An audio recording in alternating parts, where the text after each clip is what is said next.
Well, Donald Trump attempted to silence his critics tonight and put an end to a controversy, but it handed out millions of veterans, or millions of dollars rather, to veterans groups. Yeah, but his event quickly turned into his ugliest attack yet on some members of the media. Trump even called one network news reporter a sleaze.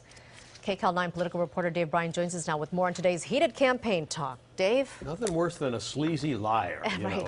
And Trump, I know this will come as a surprise to you, he was not holding back today. Things got pretty tense at this news conference. Mr. Trump has made no secret of his disdain for the political press, who he feels are stacking the deck against him. But now he has singled out individual reporters for ridicule. I have raised a tremendous amount of money for the vets, almost $6 million.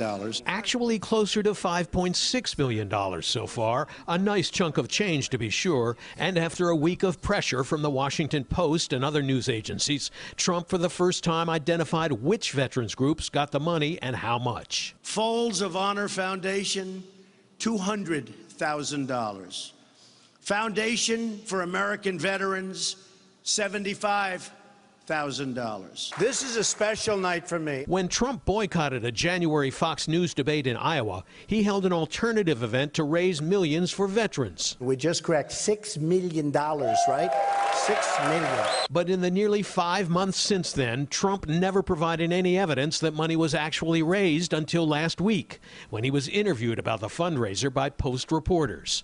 The Associated Press now reports several vets groups said the checks from the Trump event were dated May 24th, the day of the Post interview, and shipped by overnight express. That was the same day Trump made good on his pledge to donate $1 million to a Marine veteran law enforcement group, which had given him an award. They are fabulous people. They honored me last year at the Waldorf Astoria. Reports indicate that prior to the Washington Post questioning Trump about it a week ago, there wasn't a whisper about the funding. And Trump brushed off questions at his Tuesday news conference by attacking the news media. The press should be ashamed of themselves. I have never received such bad publicity for doing such a good job.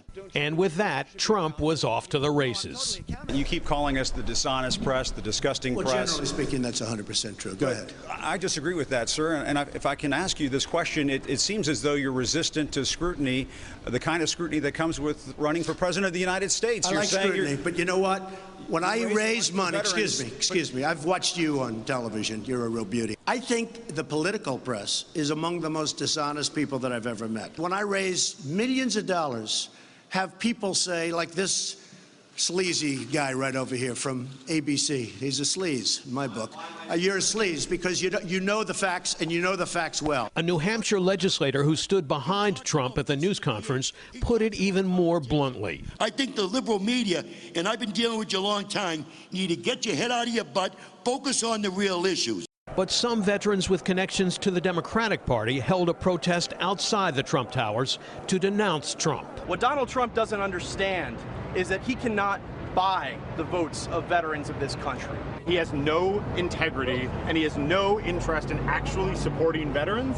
He's only interested in supporting himself. The Democrats had some drama as well, and it came 24 years after this debate showdown between 1992 presidential candidates Bill Clinton and Jerry Brown. He is funneling money to his wife's law firm for state business. That's number one.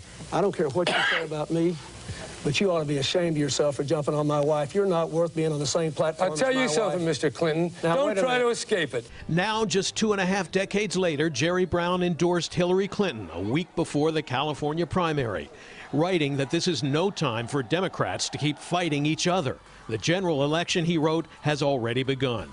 Clinton, meanwhile, has canceled planned campaign events in New Jersey later this week to rev up her campaigning in California, the biggest prize in the final Super Tuesday next week, with 475 delegates up for grabs.